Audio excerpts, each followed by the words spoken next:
So African versus the Caribbean mindset in the UK. What's the real difference? So this is a conversation that people have a lot with either within themselves or with them circles, but we rarely say it out loud between each other. But African versus the Caribbean mindset in the UK. So the thing is, we have a different mindset. We have different approach. And this basically entails different outcomes. But the real question is it the culture or is it the history? So let's be clear from the start. This is not about who is better. This is about the understanding why we move differently.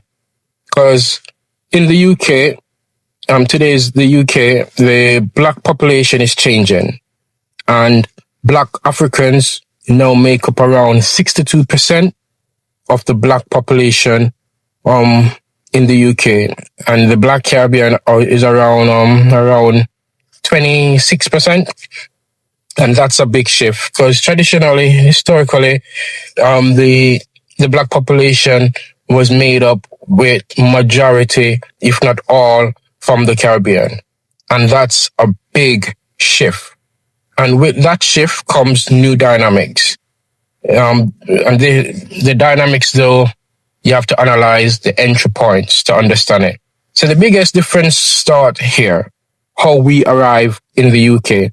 So the Caribbean communities came largely during the Windrush era, as many know, which built the foundation of Black British culture, faced direct, open racism from day one.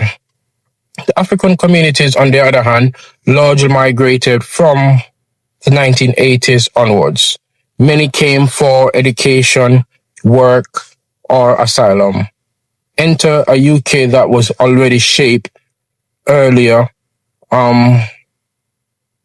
black struggles, which was endorsed mainly by the Black Caribbean. So around 60% of the Black Caribbean people are born in the UK. And that's another very interesting stats, because that means the majority of the Black Caribbean people that is in the UK are basically generational British people. So they're ingrained in society. But a majority of the Black Africans were born outside the UK. And these facts and figures, that alone will shape the mindset. So let's get into it. So what does this actually looks like? The Caribbean mindset versus the African mindset. And as I said, these mindsets are generalized trends, by the way. So the Caribbean mindset, they're more British rooted identity. As I explained before, 60% of the Caribbean Black Caribbean people are born in the UK. So you have second, third, or fourth generation and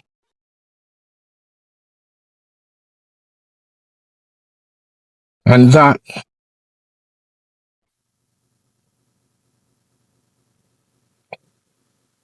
yes. So what does this actually looks like? The Caribbean mindset are more. So the Caribbean mindset is more British rooted identity. As I said, from second to third to fourth generation, strong influence on UK culture, from the music to the slangs, the language, fashion, you name it.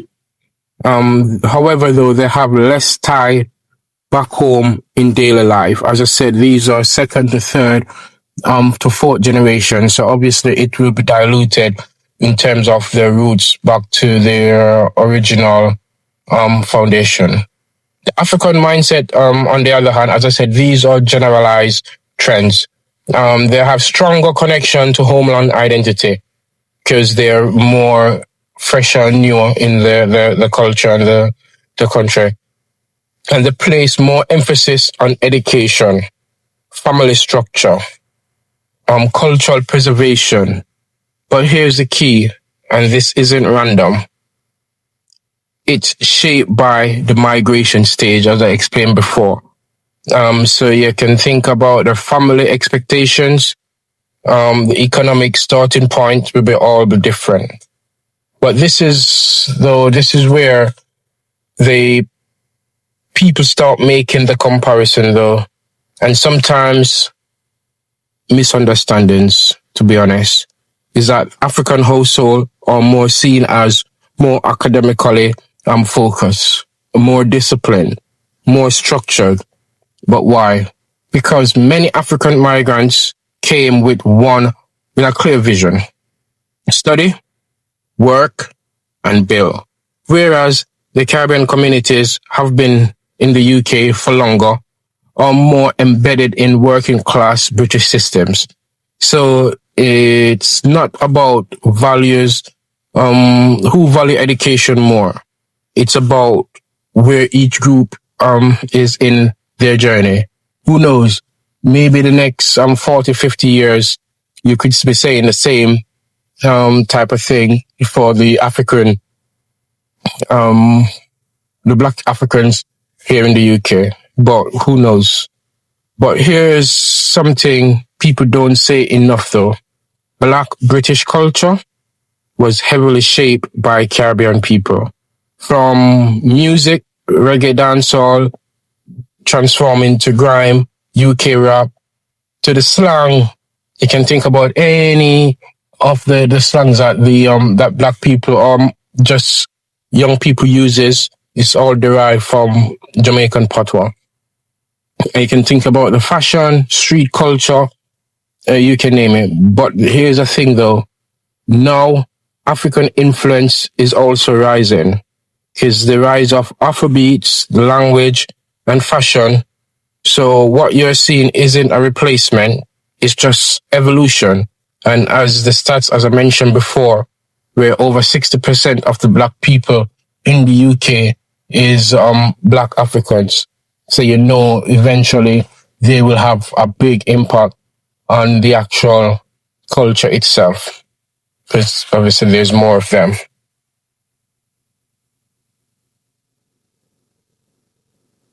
There's also the divide and conquer mentality, but let's address it. Sometimes there's tension between the two groups, the Caribbean versus the Black Africans. But why? Because of stereotypes and misunderstandings, different expectation. Some Caribbean people might say Africans stick together more, and some African might say Caribbean people are too relaxed. But these are surface level views. The deeper truth, different histories create different behaviors. But we need to look at the bigger picture. Here's what's often missed. Both groups are navigating the same system, a system where opportunities are not always equal. Barriers still exist. Progress isn't guaranteed. And historically, Caribbean people carried that fight early on. But now, African communities are building on top of it. So what's the real difference? To me, not better, not worse, just different starting points, creating different mindsets. But if we stay divided, we will miss the bigger picture. Because whether you're African or Caribbean, in the UK, we're still seen as one.